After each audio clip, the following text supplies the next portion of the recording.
Λύκος και τα 7 κατσικάκια.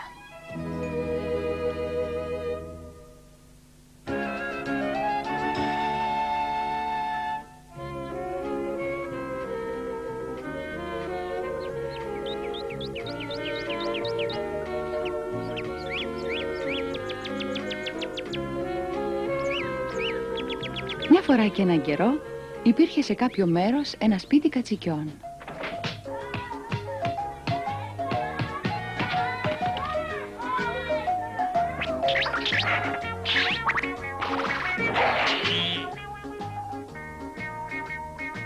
Η μητέρα κατσικίνα είχε 7 κατσικάκια.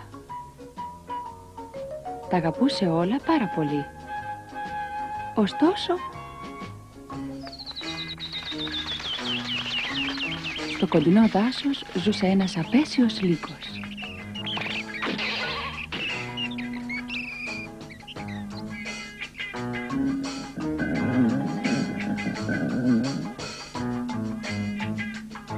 Λοιπόν, αγαπητά μου παιδιά, ακούστε με προσεκτικά. Να μην αφήσετε τον λύκο να μπει μέσα στο σπίτι όσο εγώ θα λείπω.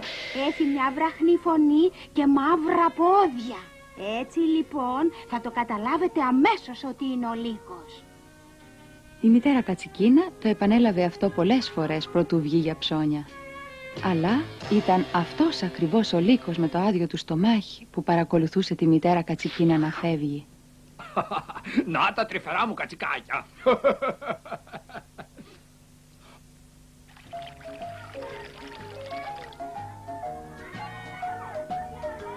Ύστερα από λίγο κάποιος χτυπούσε την πόρτα.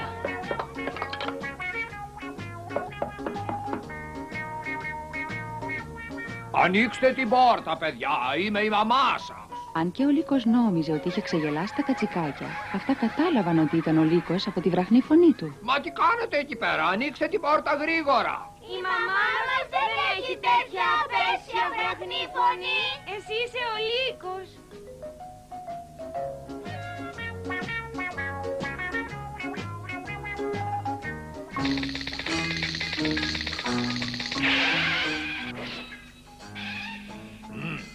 Φίλε, δώσ' μου ένα φάρμακο που να γιατρεύει τη βραχνή φωνή και να την κάνει καθαρή. Ο ταλέπορος ο λύκος επισκέφτηκε ένα φαρμακείο.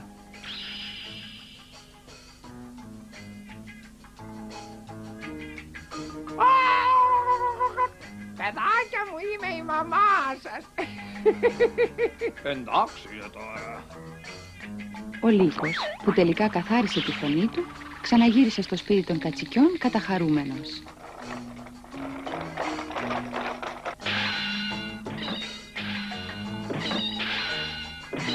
Ανοίξτε την πόρτα, κατσικάκια μου, είμαι η μητέρα σας. Έχω δωράκια για όλους σας.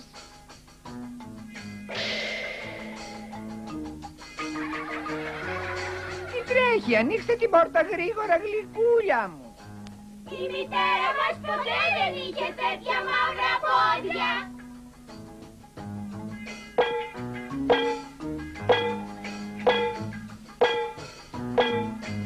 Αυτή τη φορά ο λύκος πήγε τρέχοντας στο φούρναρι και τον ανάγκασε να του πασπαλίσει αλεύρι τα πόδια του.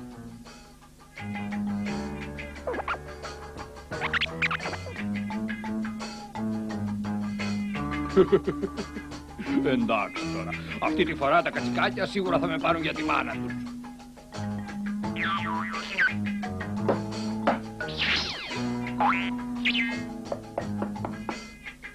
Ανοίξτε την πόρτα, παιδάκια μου, είμαι η μαμά σας. Σας έφερα δωράκια.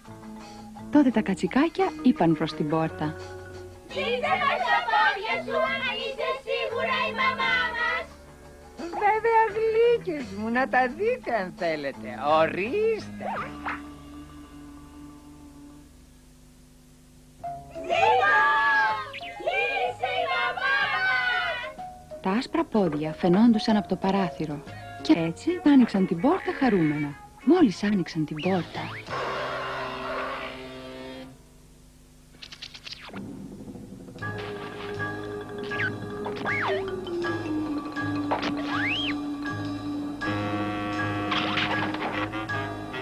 Κρυφτείτε. Έτσι θα το διασκεδάσω ψάχνοντας.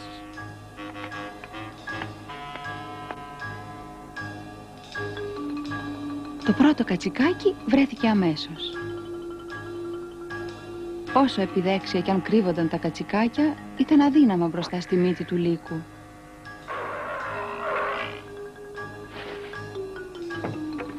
Έτσι λοιπόν, τα 6 από τα 7 κατσικάκια φαγώθηκαν από το λύκο. Αυτό που έμεινε τελευταίο ήταν το μικρότερο. Κρύβονταν μέσα στο ρολόι. Θα κάνω, τώρα είναι η σειρά μου. Ο λύκος όμως, που είχε φάει με την καρδιά του, πήγε σπίτι του γρήγορα, δίχως να συνειδητοποιήσει ότι υπήρχε και το μικρότερο. Η κατσικίνα γύρισε σπίτι μόλις έφυγε ο λύκος. Η μητέρα τα έχασε όταν έριξε μια ματιά στο εσωτερικό του σπιτιού. Τα κατσικάκια δεν φαίνονταν πουθενά. Πού είναι όλα τα κατσικάκια μου? Κατσικάκια! Τότε ακριβώς ακούστηκε η φωνή του μικρότερου κατσικιού μέσα από το ρολόι. Να με, εδώ, βγάλε με γρήγορα από εδώ μέσα. Μητέρα, όλα τα αδελφάκια μου τα έφαγε ο λύκος. Η μητέρα, ακούγοντας την ιστορία από το κατσικάκι, στενοχωρέθηκε τρομερά. Η μητέρα κατσίκα, που δεν μπορούσε βέβαια να εγκαταλείψει τα παιδιά της, πήγε στο δάσος να ψάξει για το λύκο.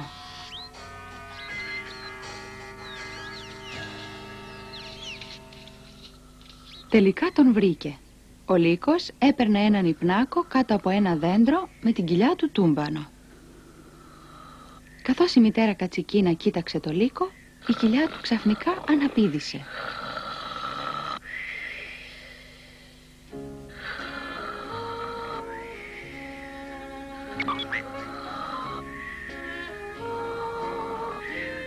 Η μητέρα κατσίκα άρπαξε το ψαλίδι που έφερε το μικρό και άρχισε να σκίζει την κοιλιά του λύκου. Τότε τα κατσικάκια βγήκαν έξω ένα-ένα.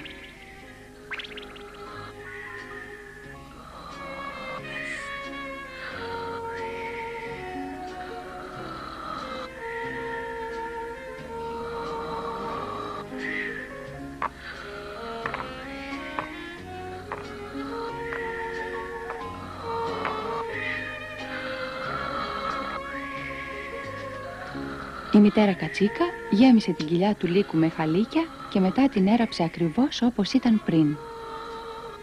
Το απόγευμα ο λύκος ξύπνησε.